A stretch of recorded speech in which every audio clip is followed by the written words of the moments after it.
वारीमधला पहिलाच पाऊस 5-10 मिनिटं आला, पण चांगलं पाणी पाणी करूनच गेला. तर रामकृष्ण हरी मंडळी, तर स्वागत आहे आजच्या ब्लॉगमध्ये. तर आजचा आपला प्रवास होता तरडगाव ते फलटण. टपकन आवरायला घेतला आणि त्यात टँकरचं पाणी संपलं होतं. मग काही शेततळ्यावरती आलो आणि आंघोळ करून चालू केला आपला प्रवास. पुढं आलो आणि तिकडं झालं माऊलींचं दर्शन. मग कसं जरा प्रसन्न वाटलं. तिथून मग निघालो आपण पुढं.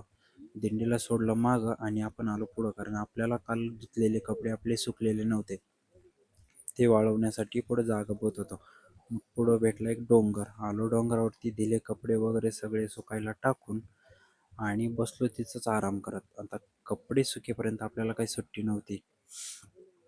मग जरा वेळाने आला माऊलींचा रथ. रथ पुढे जाऊन दिला आणि आपला दिंडी नंबर हा दिंडीच्या खूप मागं, म्हणजे 168 आहे. मग काय आता नंबर यायला पण भरपूर वेळ होता. मग कपडे तोपर्यंत चांगले सुकणार होते.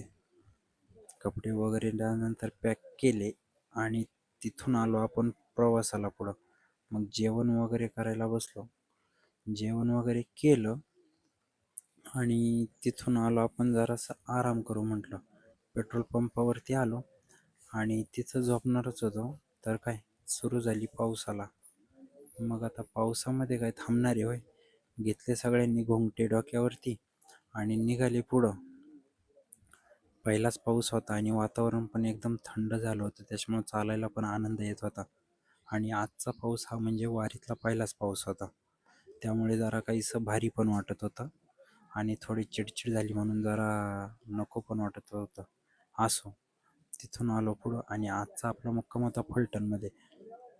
आणि तो पण एकदम माऊलींचा तळावरतीच होता, जे की विमानतळावरती. मग रावटीवरती आलो. थंड वाटलं होतं, सगळ्यांनी चहा वगैरे घेतला आणि लवकरच आज स्वयंपाक झाला होता. मग सगळ्यांनी जेवायला बसून घेतला.